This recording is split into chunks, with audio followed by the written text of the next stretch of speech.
Yeah, I say I'm not Dr. Doom.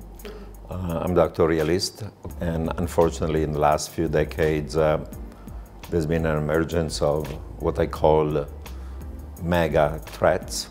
Other people call it a polycrisis, or the head of the IMF calls it a confluence of calamities. The point is that in addition to the economic, monetary, and financial risks, today we're facing political and geopolitical risks, environmental risks, health risks coming from pandemics, also technological risks coming from artificial intelligence, robotic automation, and they all interact with each other. Each one affects the other and vice versa. So we have to approach them in a holistic way to understand them and then to try to figure out if and what are the right solutions to these severe problems.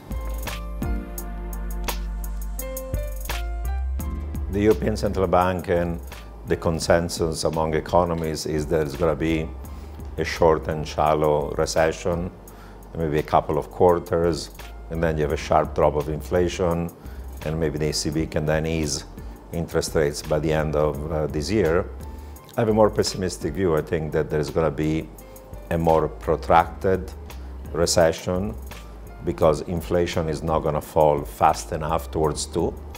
It's easy to go from 10 to 6, but from 6 to 2 is going to be harder for many reasons.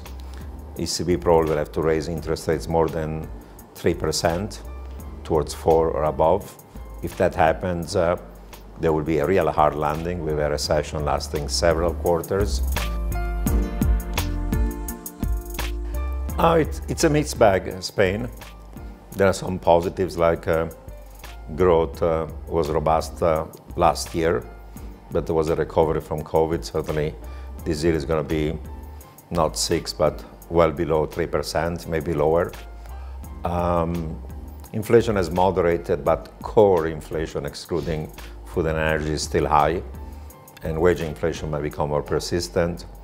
The fiscal balances suggest that the debt is high, and the primary balances of the government, excluding interest payments, are not as positive as they are in some other parts of the Eurozone. Spain has not done as much of a fiscal effort. And whenever there are elections, whoever is in power, whether it's from the left or the right, they do a fiscal expansion to try to maximize the probability of being re-elected. The same thing is going to happen in Spain like everywhere else. So that's going to lead to some deterioration of the fiscal balances. And unfortunately, I have the view that inflation is going to be more persistent.